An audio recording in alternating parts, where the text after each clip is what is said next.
सदन कसाई जो हैं, इनके पूर्व के संस्कार बड़े सुदृढ़ हैं।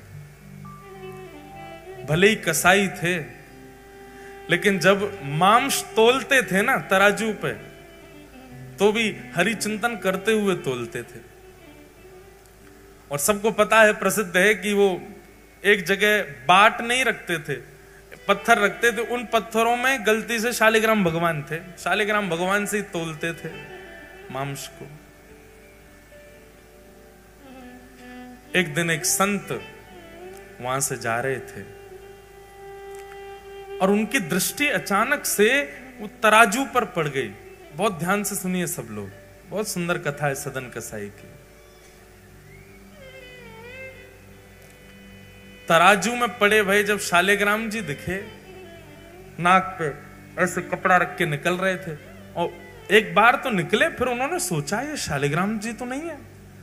लौट करके वापस आए, पुनः उसके तराजू की ओर देखा तो आकृति और आकृति में जो भाव था, वैष्णव को ना देखते ही पता चल जाता शालिग्राम जी हैं कि नहीं। मैंने कई घरों में देखे हैं, पेंटेड शालिग्राम जी होते हैं जो बिल्कुल ही सिलपिल्ले जैसे हों, बिल्कुल ही सपाट महाराज, बिल्कुल ही ऐसे चिकने कि कोई उनमें बिल्कुल भी हल्का सा भी कोई अंश ऐसा ना दिखता हो मानवों के तन जैसा। समझो वो शालिग्राम जी अभी स्पष्ट नहीं है, वो शुद्ध शालिग्राम नहीं है। शालिग्राम जी का तो रूप बिल्कुल जैसे मानव की त्वचा का स्पर्श होता है ना, ऐसा स्पर्श होता है शालिग्राम जी का। देखते ही संत पहचान गए कि तो शालिग्राम जी। उन्होंने कहा राम राम राम राम, अरे पाप तो तुम करते ही हो मांस बेच करके, ऊपर से शालिग्राम भगवान को तुमने जो है बाट पर रख रखा है तोलने के लिए मांस। तेरे हाथ पांव जोड़ रहे भैया, इनको हमको दे दो, हम इनकी सेवा करेंगे। सदन कसाई घबरा गया, बोले मुझे नहीं पता था ये भगवान है, आप इनको ले जाओ। और संत उनके यहां से शालिग्राम भगवान को ले गए, पंचामृत अभिषेक कराया, चांदी के सिंहासन पर सुंदर तिलक आदि पधरा करके, इत्र आदि लगा करके, माला पधरा के श्री शालिग्राम भगवान को विराजमान किया। 56 भोग लगाए शालिग्राम भगवान के। आरती पूजा करने के बाद में रात्रि का समय दूध भोग लगा करके संत तो शयन में चले गए, ठाकुर जी को भी सुला दिया। संत के हृदय में बड़ी प्रसन्नता कि अब मैं ठाकुर जी को कहीं से रेस्क्यू करके लाया हूं, सही जगह आ गए अब ठाकुर जी। अर्धरात्रि का समय हुआ, ठाकुर जी स्वप्न में रोते भय आए, नेत्रों में अश्रुपात हो रहे हैं, उदास चित्त है। ठाकुर जी स्वप्न में आए संत के। संत कहने लगे, बोले भगवान आप इतने उदास क्यों, इतने इतने अप्रसन्न क्यों हो? सिंहासन में कुछ कमी है? आपकी प्रसादी में कोई कमी छोड़ दी क्या? मैंने सेवा ढंग से नहीं की क्या? माला में सुगंध ही नहीं थी क्या? प्रसाद में स्वाद नहीं था क्या? क्या बात है ठाकुर जी, आप इतने उदास क्यों हो? ठाकुर जी नेत्रों में अश्रु भरे और संत से कहते हैं, मुकु सदना की याद आ रही है, मुकु सदन की याद आ रही है। संत उठ करके बैठ गए और ठाकुर जी से कहने लगे, जय जय,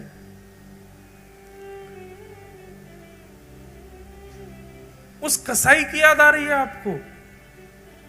वो मांस विक्रय करता है और मांस का तोलना आपसे करता है। भाई तुलादान अन्न का सुना है, तुलादान हमने व्यंजनों का सुना है, तुलादान सुंदर सुंदर वस्तुओं का होता है, रत्नों का होता है। वो मांस का तुलादान करता है आपसे और आपको उसी की याद आ रही है। क्या अच्छा लगता है आपको सदन के यहां? आपको दुर्गंध नहीं आती? मांस विक्रय करता है वो। ठाकुर जी कहते हैं वो सब बात अलग है कि मांस विक्रय करता है, जैसा भी है, जो भी उसके गुण संस्कार, उसका जो भी कुछ है, वो सब बात एक अलग है। पर जब वो तराजू उठाता है ना, और तराजू उठाते ही जैसे ही मैं लुढ़कता हूं इधर उधर, वो लुढ़कने में मुझे बहुत सुख मिलता है। उसके उसके तराजू में लुढ़कने में जो सुख है ना, वो सुख तो ब्रह्मांड में नहीं है, वो सुख तो वैकुंठ में भी नहीं है। मुझे उसके तराजू में लुढ़कने में बहुत सुख मिलता है। और मैं जब लुढ़कता हूं तो वो मुझे देख करके जब प्रसन्न होता है ना, तो मुझे बहुत खुशी होती है। तो मुझे तुम वापस वहीं छोड़े आओ, मुझे उसी के पास रहना है। तो सदन कसाई के यहां ठाकुर जी को लुढ़कवे में सुख मिलता है। संत हृदय से लगा करके शालिग्राम भगवान को सदन कसाई के पास गए। सदन कसाई ने चरणों पर बोले, मुझे क्षमा कर दें, आपने जब से कल से बताया, मुझे नींद ही नहीं आई कि मैं कितना बड़ा अपराध कर रहा था।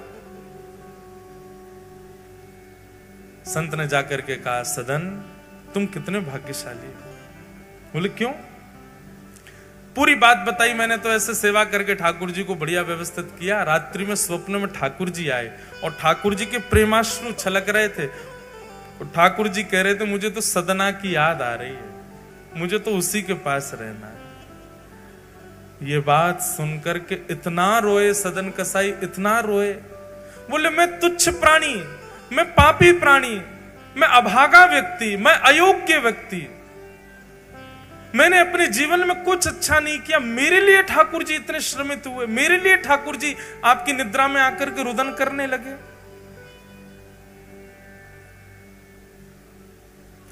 सदन कसाई ने उसी क्षण अपनी दुकान आदि तो सब बंद कर दी, बेग बाग दी, सारा काम छोड़ दिया।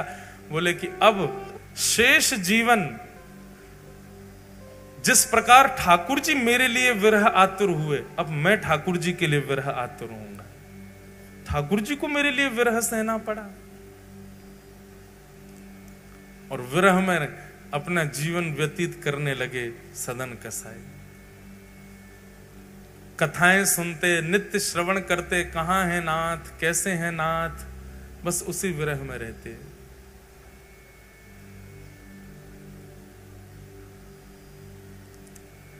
एक दिन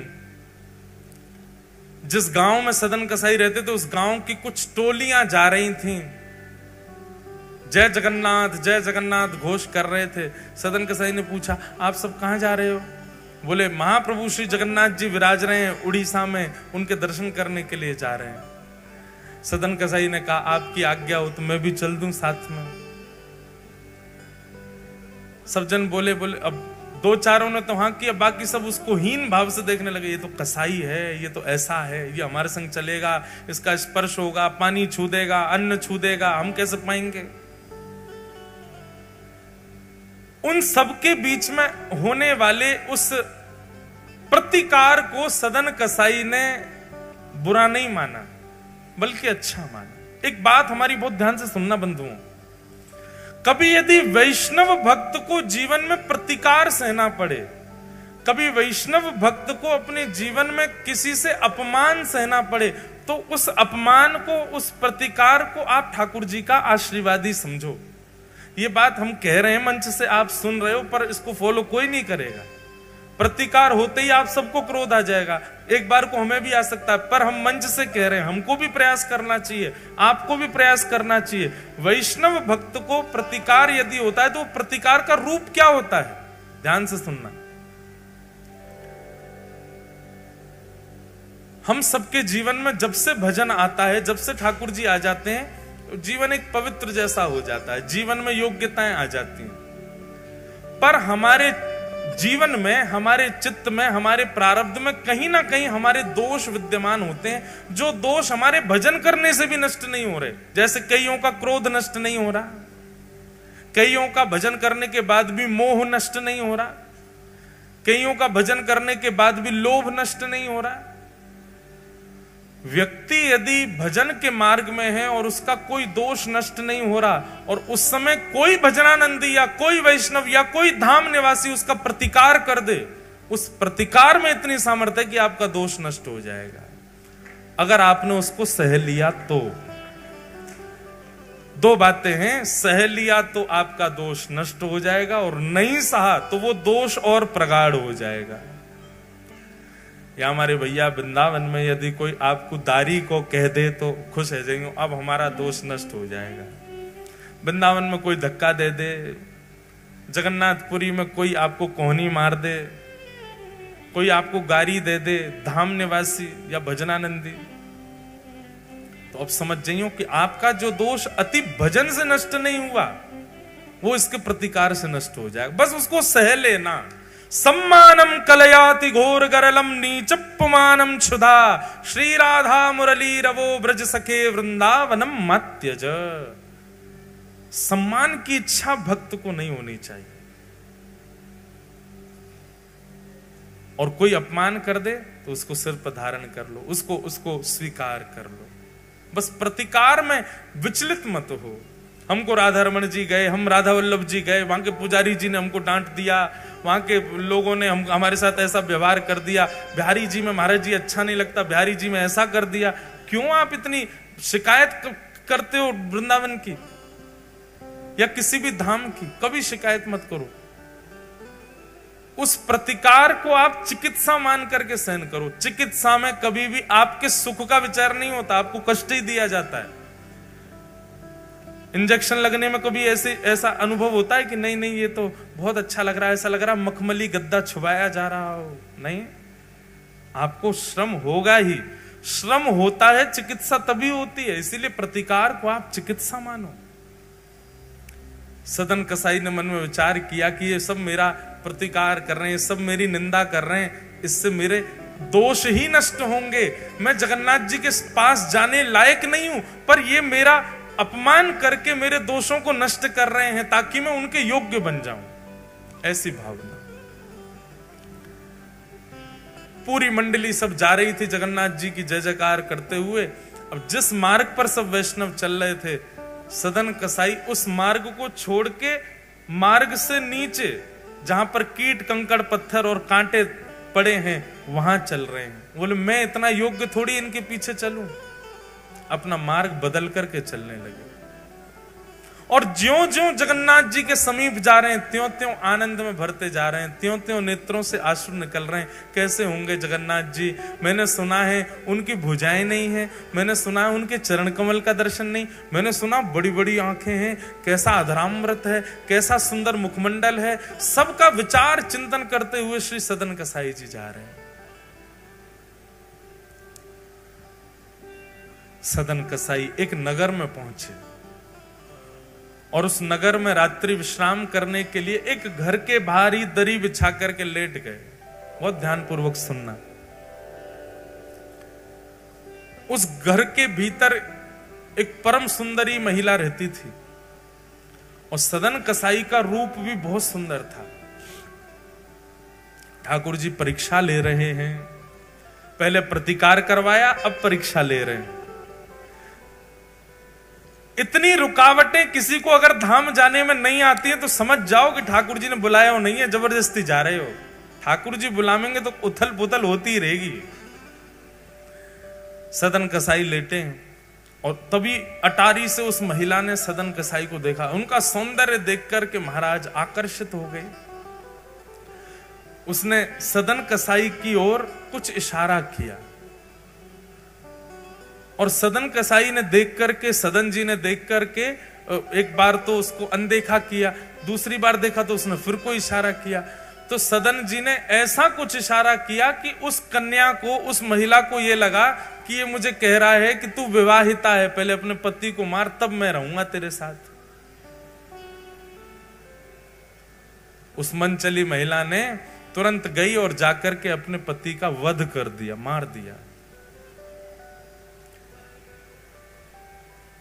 विषय जब आपके चित्त में प्रगाढ़ हो जाता है ना, एक बात भगवान गीता में कहते हैं, ध्यायतो विषयाम पुंसः संगस्तेषु उपजायते। ठाकुर जी कह रहे हैं कि विषय का ध्यान ज्यादा बुरा है। इतना बुरा विषय भोगना नहीं होता। विषय का भोग तो बहुत बाद में होता है, पर विषय की स्मृति करना, विषय का ध्यान करना, वो बहुत बुरा है। साधक को विषय स्मृति नहीं करनी चाहिए, विषय का चिंतन नहीं करना चाहिए। बहुत ध्यानपूर्वक सुनिएगा। विषय चिंतन जब हम करते हैं और उस समय विषय जो विकार हमारे चित्त में मस्तिष्क में प्रकट करता वो ज्यादा बुरे हैं, वो ज्यादा पापजन्य होते हैं।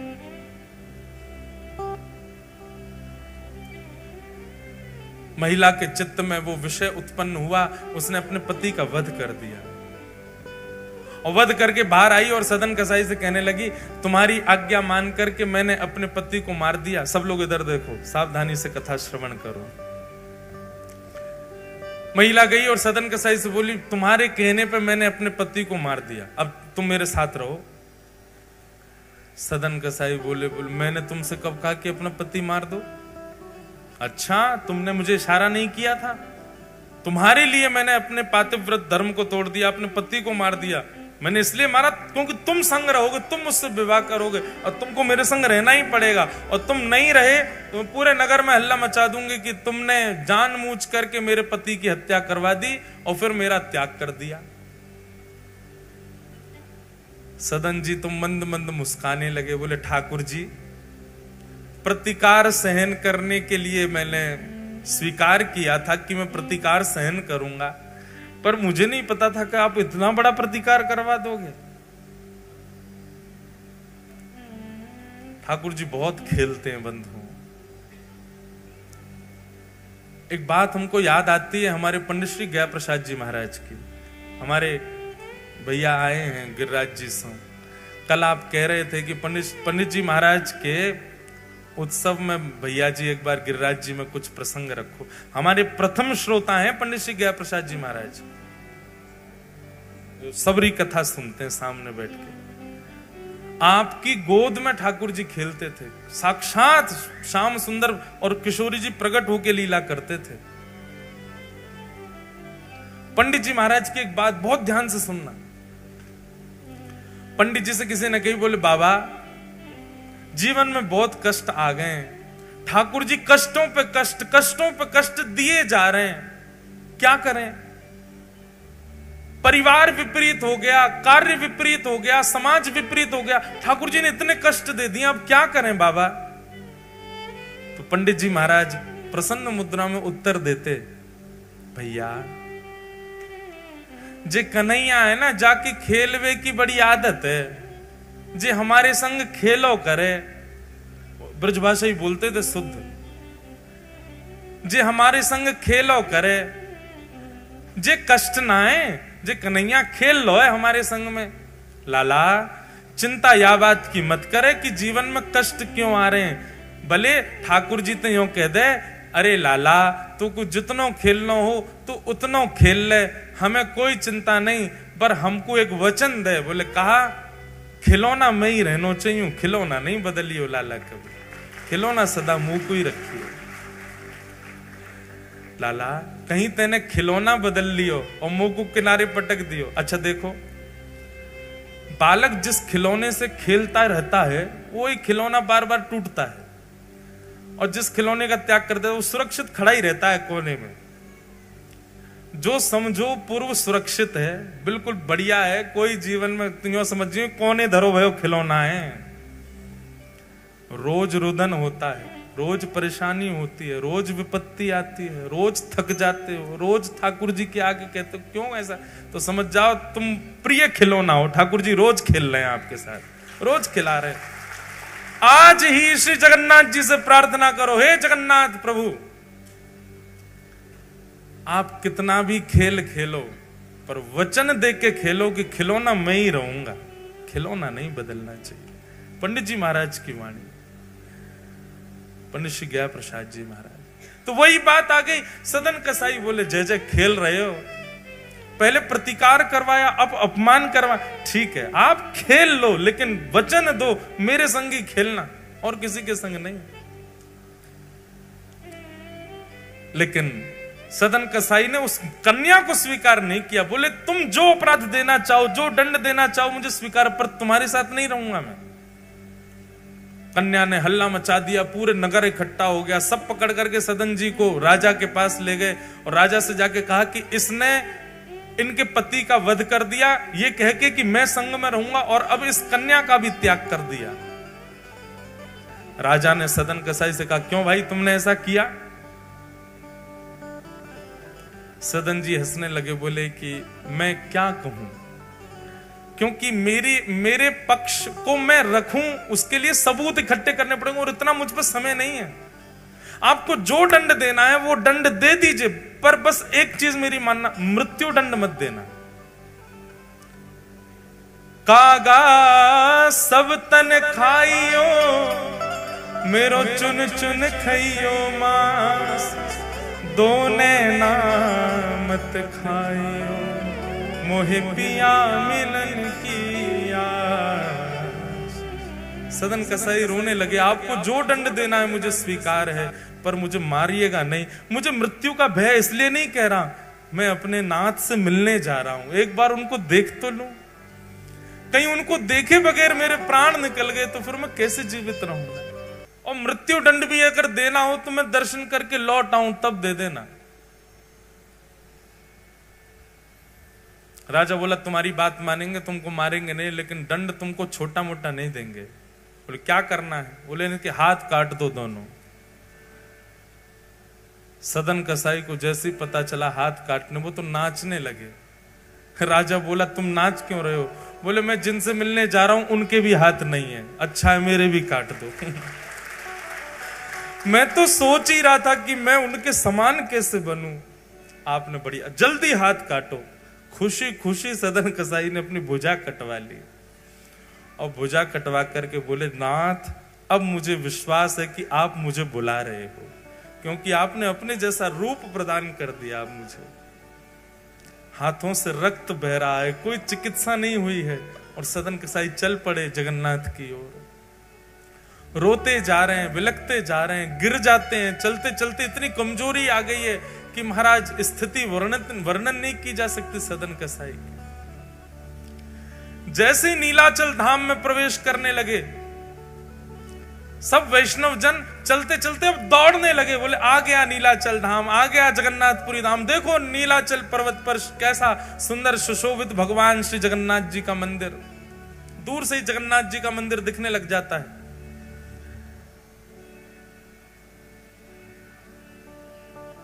ब्रह्म वेदी पर खड़े श्री मंदिर में विराजमान श्री जगन्नाथ जी के नेत्रों में अश्रु आ गए और ठाकुर जी अपनी ब्रह्म वेदी पर झूमने लगे।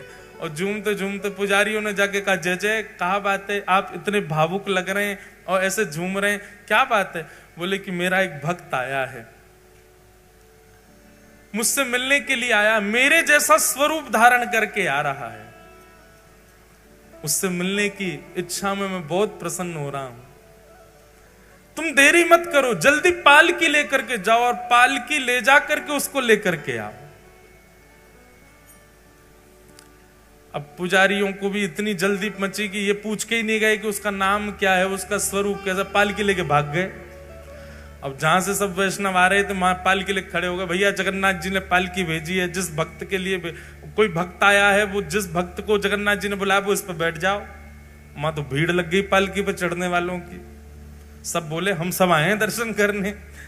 दूर खड़े सदन कसाई बोले, ओहो भगवान ने पालकी भेजी, दिव्य कोई भक्त आया होगा जो उसके लिए पालकी भेजी है ठाकुर जी ने स्वयं।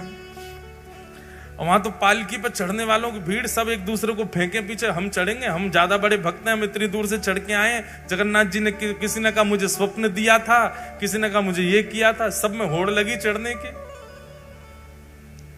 पुजारी बोले रुको, हम पूछ के तो आए कि वो भक्त का रूप स्वरूप कैसा है। दौड़ करके गए, जाके कहा, बोले भगवान आपने कहा वो आपके जैसा है, पर है कैसा वो तो बताओ।